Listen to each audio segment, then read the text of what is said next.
They didn't hit me. They didn't abandon me. But they starved my son of food, of love, of belonging. And when I walked away in silence, they thought they'd won. But silence was the last meal they'd ever get from me. I wasn't just a daughter anymore. I became the reckoning they never saw coming.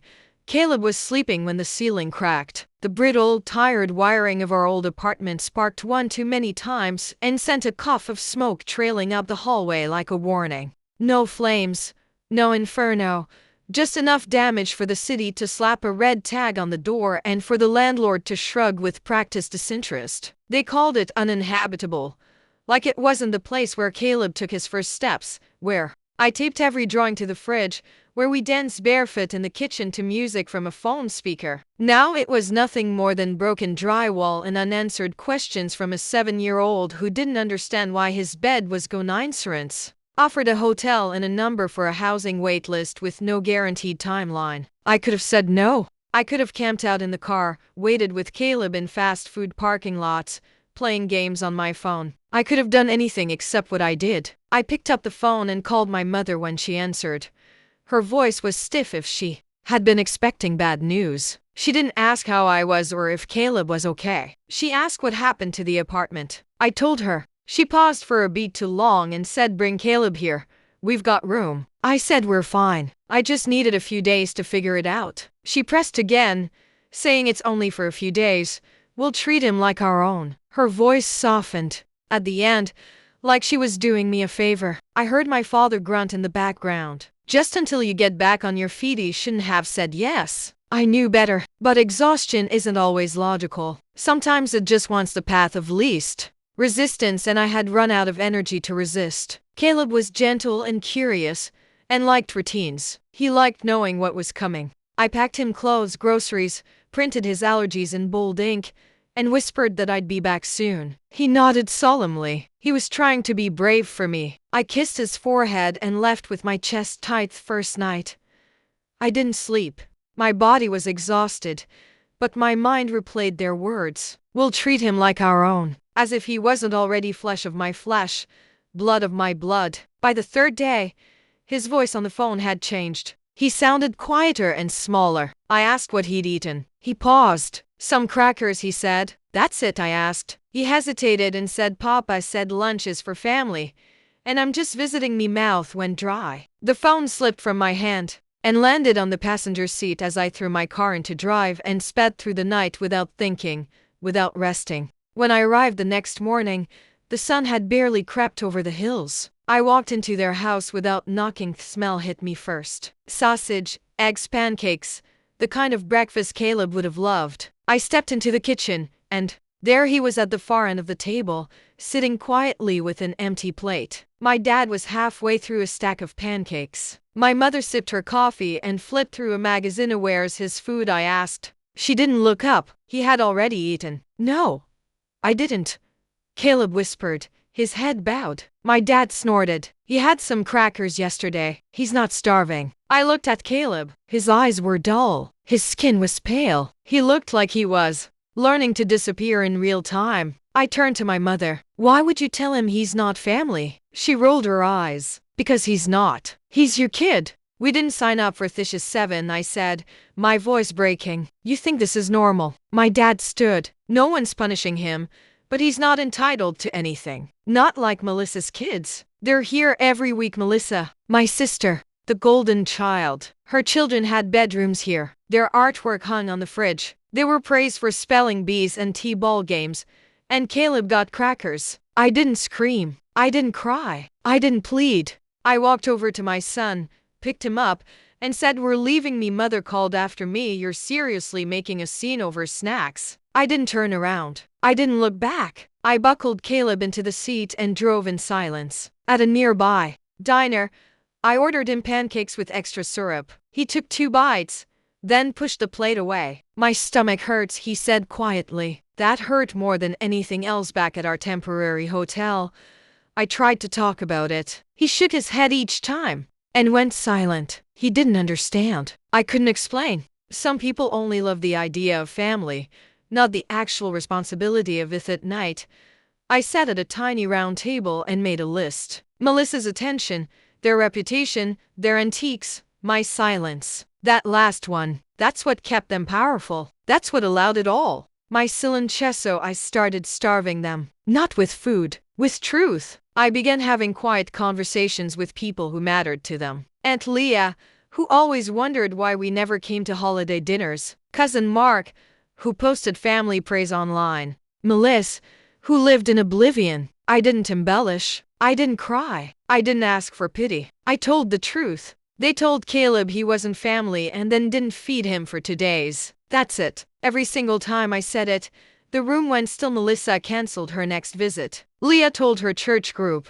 Mark invited us over for a playdate. The effect was small at first, then swift. Their invitations stopped. Their praise dried up. The illusion began to crack. That's when the calls started. My mother's voice trembled. Why are people ignoring us? My father left a voicemail. You're ruining our name over what? Some crackers. I saved it. Played it twice. Deleted it. They weren't hungry for food. They were starving for admiration, for validation, for image. And I wasn't. Don't I remembered the way my mom used to polish her teacups and scold me if I didn't iron my church dress. Image is everything, she'd say. If we don't look put together, we're nothing. So I decided to shine a light on that image. Their community barbecue was a yearly affair. They threw it in their backyard every summer. My dad grilled. My mom handed out lemonade. They smiled for the cameras. I didn't attend, but I arved under a name they hadn't heard in years. Mrs. Aline Carlton was my 4th grade teacher. Sweet, forgetful, sharp as ever.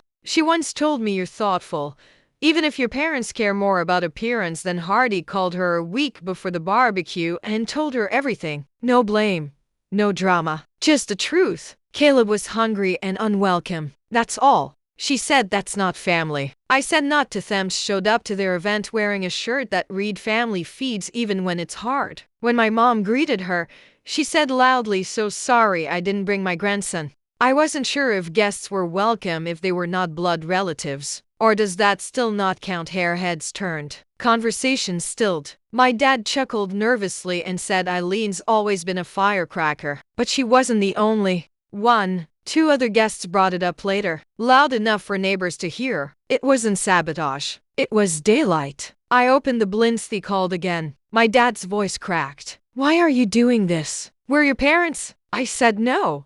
You're Melissa's parents. My mother left a voicemail this time, crying. I didn't think it would spread. I didn't think people would stop inviting us. It wasn't an apology. It was regret over exposure. They weren't sorry for Caleb. They were sorry they got caught. But the worst hadn't come yet, because I hadn't touched what they valued most. Not Melissa, not even reputation. Thea, who set the perfect lawn, the symmetrical rosebush, and the brick mailbox with their name etched in gold. They said it often. This house will stay in the family forever. But now it was just 4 walls and fading glory. No birthday parties, no grandkids in the garden, no framed photos of Caleb. Just emptiness. So I sent them one last thing, the package. Inside were printed photos. Caleb and at the zoo. His school photo. My childhood pictures with them have been carefully cropped out. On top was a handwritten note. This is your family now. In pictures only. Look as long as you like. That's as close as you'll ever get again. You fed your pride more than you fed my child. You called him a visitor. Now you're strangers. This house will stay in the family forever. But the family left. They never respond. A week later, Melissa called. She said she visited. The curtains were drawn. The porch light flickered. She said, they barely speak. Mom keeps calling people, but no one wants to come over. Dad walks around in his slippers. I said, good. Now they know how Caleb felt. She tried to defend them. They were raised differently, she murmured. So was I. But I don't starve children and call it tradition. She never brought it up again, and that was only the beginning. Time passed in ways both cruel and kind. Cruel, because memories have a way of echoing louder at night when the world is quiet and children are asleep. Kind, because with every morning, Caleb's laughter began to stretch longer. His eyes lit up faster, and the shadow that had draped itself over his small frame began to lift. I didn't ask about those 2 days anymore. He never brought them up either. There was something silent and sacred in our unspoken agreement to let those moments fade, but not disappear. On evening, Caleb sat at the table with a pencil in hand. drawing something that looked like a tree but with windows. He told me it was a house for birds and people because everyone deserves a home. I smiled, but inside, something broke and healed at the same time. He had been denied the simplest warmth in a place meant to protect him, and yet here he was designing a better version of it. And then, one day out of the blue, he asked a question I had quietly dreaded: can we drive by their house? I turned from the stove and looked at him. Why? I just want to see eye to eye, didn't ask for more. I didn't need to. Children don't always have reasons they can explain. Sometimes they're just chasing closure, so we did. We drove just past the park, around the cul-de-sac where the streetlights always flickered too late, and stopped across from the house that once belonged to my family. The lawn was unkempt. The hedges were curling into themselves. The roses had vanished. The blinds were shut and the mailbox was overflowing with catalogs and silence. A curtain moved slightly, but no one came out. Does anyone live there? Caleb said, not really. I replied. We sat quietly. He leaned his head on my shoulder and whispered, I'm not hungry anymore. I kissed the top of his head and said, I know, baby.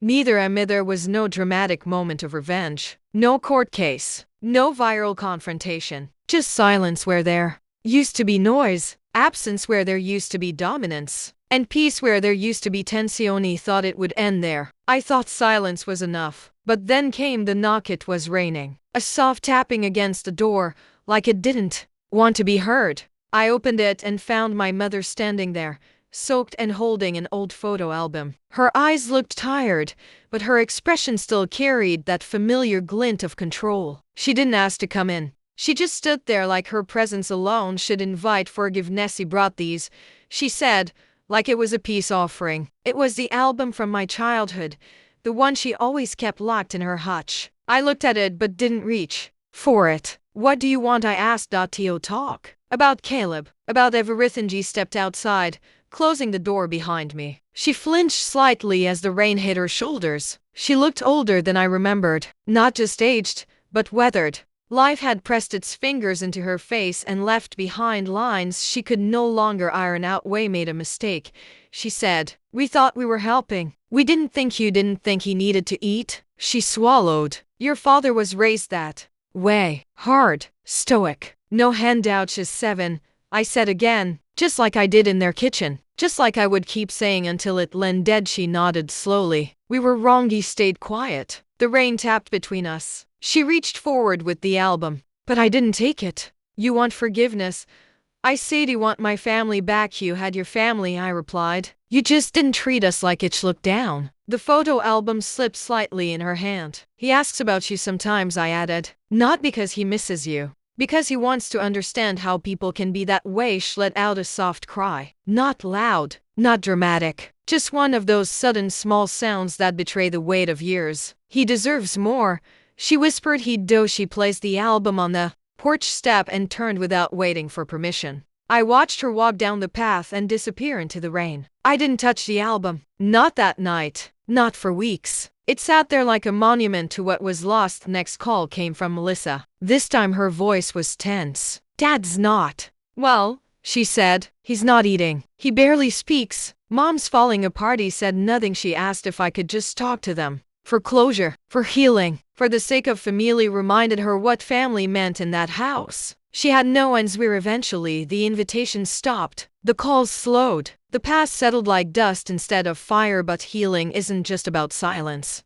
It's about reclaiming. So I started doing something new. I began writing. Not stories. Not rants. Just truths. Honest letters to no one in particular. I wrote about shame dressed as tradition. About loyalty used as a weapon. About the quiet way abuse sometimes hides behind civility. One day, without much thought, I shared it was just a blog post titled Family Isn't Always Blood. It didn't go viral. It didn't make headlines. But it reached people. Emails came in. Messages from strangers. Some said thank you. Some said I thought I was the only one. Others said I finally understand what my mother did to methods. When I realized the story wasn't just mine. It belonged to everyone who had been shamed into silence by the people who claimed to love them. Caleb thrived. He made friends. He started painting. He told me he wanted to be an architect because buildings don't forget the people inside them. I smiled and told him he was already building something better one afternoon.